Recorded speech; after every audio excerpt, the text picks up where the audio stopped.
In the serene outskirts of Aba City, two small rented homes stood opposite each other in a quiet neighborhood. The simplicity of the surroundings reflected the peaceful lives of their occupants. Two married couples who shared more than just proximity. Rita and Rose, the wives, had been the best of friends for as long as they could remember. Their laughter used to echo through the narrow alleyways, a testament to a bond forged over years of shared dreams and secrets.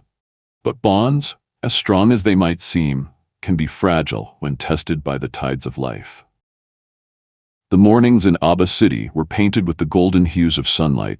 Rita and Rose, barely needing to step out of their respective doorways, would chat like they had all the time in the world.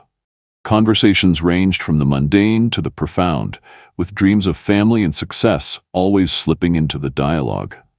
When Rita gave birth to her first child, a girl as radiant as the morning sun, Rose was the first to cradle the baby. She laughed and cooed, her heart swelling with joy for her friend. "You're blessed, Rita," she whispered, her voice laced with longing. Over the years, Rita's family grew. 4 more children filled the small home with chaos and laughter.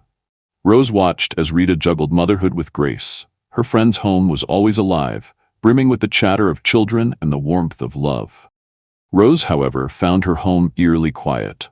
Adima, her husband, had grown distant, and the silence within their walls became heavier with each passing year. What began as a flicker of envy soon turned into a roaring flame. Rose couldn't understand why life seemed so unfair. She and Adima had tried for children for years, but every attempt ended in heartbreak. Meanwhile, Rita's home seemed like a paradise, a constant reminder of what Rose lacked. Her heart twisted further the day she saw Papa Chima, Rita's husband, returning from the market with a beautifully wrapped gift. Rita's face lit up as she opened the parcel to reveal a vibrant wrapper, its colors reflecting her joy. Rose stood in the shadows, watching. That night, as Adima walked into their home, she couldn't contain her frustration. "Why don't you ever buy me gifts like Papa Chima does for Rita?" she asked, her voice sharp. Adima sighed, the wariness of the day etched on his face. "Rose, why must you always compare? You know our situation." "What situation? That we don't have children?" Rose's voice cracked, tears threatening to spill. Adima's response was colder than she had anticipated. "Yes, people call him Papa Chima with pride, and me? I'm just Adima, the man with no children. Do you think I enjoy that?" The words cut deeper than she could bear. That night, Rose lay awake, staring at the ceiling, her thoughts a whirlwind of anger, sadness, and jealousy. The rainy season arrived with its usual unpredictability. One sunny morning, Rita decided to wash her family's clothes. As she spread them on the line, the children played around her, their laughter blending with the rustle of the breeze. Before leaving for the clinic with her children, she called out to Rose. "If it rains, could you please bring in the clothes for me?" Rita asked, her voice kind but hurried. Rose nodded absent-mindedly, barely looking up from her sweeping. Hours later, as dark clouds gathered, the heavens opened, drenching the freshly laundered clothes.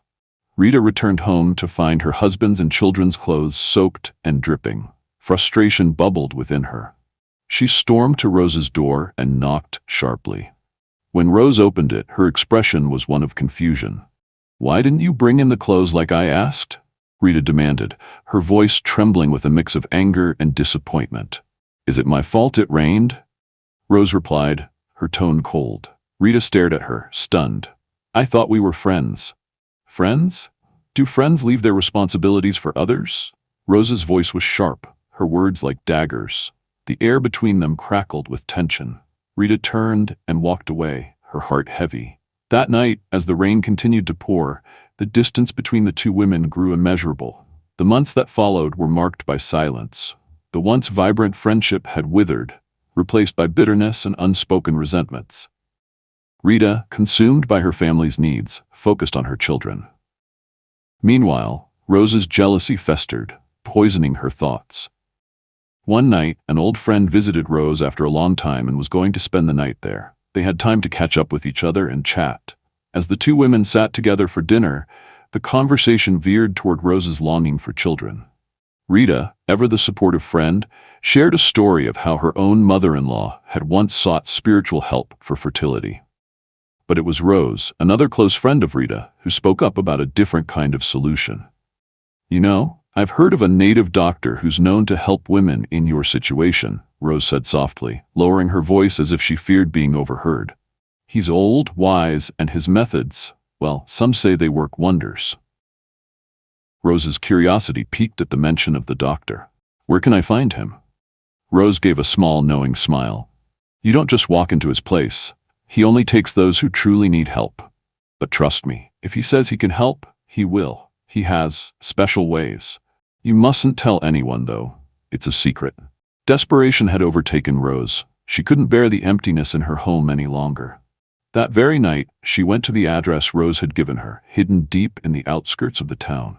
The path to the native doctor's home was dark, and as she approached the small, dimly lit hut, a sense of unease crept over her. Inside, the air was thick with incense. The native doctor, an elderly man with piercing eyes, greeted her without a word, as if he had been expecting her all along. "You want children," he said, his voice low, his gaze intense. "But such a gift requires balance. An exchange must be made." Rose nodded eagerly, willing to do anything. He handed her a small green bottle filled with a pungent liquid.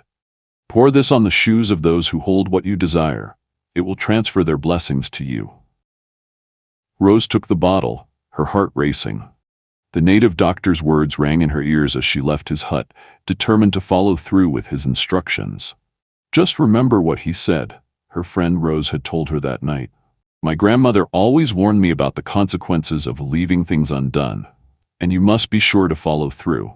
If not, terrible things can happen." Rose's warning had sent a chill down Rose's spine. But she had been so desperate for a solution that it only pushed her further down the path. That night, Rose's thoughts were clouded with fear and hope in equal measure. As she stood over the green bottle, her heart pounded with a mixture of guilt and excitement. She had been told that if she followed the ritual, Rita's blessings would be transferred to her. But the native doctor had made one thing clear. She must act in secrecy, for if anyone found out, the consequences would be dire.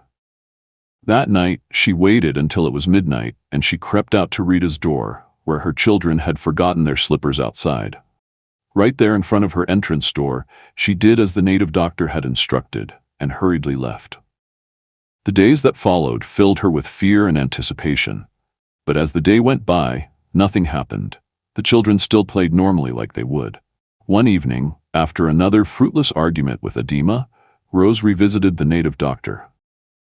"This isn't working," she pleaded. "I followed everything exactly as you told me, yet nothing has changed. Why haven't I received the children I've been longing for?" The doctor, his face shrouded in shadows, fixed her with a hard look. "You must remember, there's always a cost," he replied cryptically. "But there is something blocking it. You must be patient. Your destiny is yet to unfold." Frustrated, Rose left the doctor's hut, clutching the bottle tightly. The doctor's warning had only made her more uneasy, but she was determined to see it through. Night after night, she crept out of her home, pouring the foul liquid over Rita's children's slippers. The smell that wafted from them had been enough to make her question whether it was truly working, but she told herself that the signs of progress would come soon. However, nothing ever did. Rita noticed something strange in her kids. At first, it was the smell, faint but persistent, coming from her children's slippers. She scrubbed them repeatedly, even after washing them twice, but it lingered. Then the children began waking in the middle of the night, restless and frightened, which was unusual for them. Suspicion began to creep into Rita's thoughts. Her children were her world, and something felt off. She needed to find out what was going on. One night, determined to get to the bottom of it, Rita stayed awake. She hid behind the curtains, her phone in hand, watching for any sign of movement. Her heart raced as she waited, barely breathing. At exactly midnight, she saw Rose slip out of her house, the green bottle glinting in her hand. Her heart raced, her breath caught in her throat. With a burst of energy, Rita turned on her phone's flashlight, illuminating the scene. "Rose!" she screamed, stepping out into the night. "What are you doing?" Rose froze, her eyes wide with terror. The sudden noise was enough to wake the neighbors, who gathered quickly outside, murmuring in confusion. Within moments, the quiet street was filled with people, all watching as the truth unfolded before them. Rose fell to her knees, her face pale. Tears streamed down her face as she confessed. I didn't mean any harm. I just wanted what you have, a family. I thought it would work. I thought I could fix everything. Rita stood in shock, her body trembling with anger. Harm? You are cursing my children. Her voice broke, but she managed to shout, How could you? The neighbors, who had been silently watching, murmured in disbelief. Some gasped, others shook their heads in disapproval. The air was thick with the weight of Rose's confession. In the weeks that followed, the neighborhood buzzed with whispers about Rose's betrayal. Even Edema, unable to bear the weight of her actions, distanced himself. Rita, though deeply hurt, chose not to retaliate. I'll forgive her, Rita told Papa Chima one evening, her voice soft but firm. Not for her sake, but for mine. Her family moved forward, their laughter filling the compound once more. But for Rose, the silence in her home was now absolute, a haunting reminder of the choices she had made. And so, the tale of Rita and Rose became a story told in whispers across Aba City, a cautionary tale about envy, desperation, and the fragility of human bonds. If you enjoyed this video, like, subscribe, and check out our next video.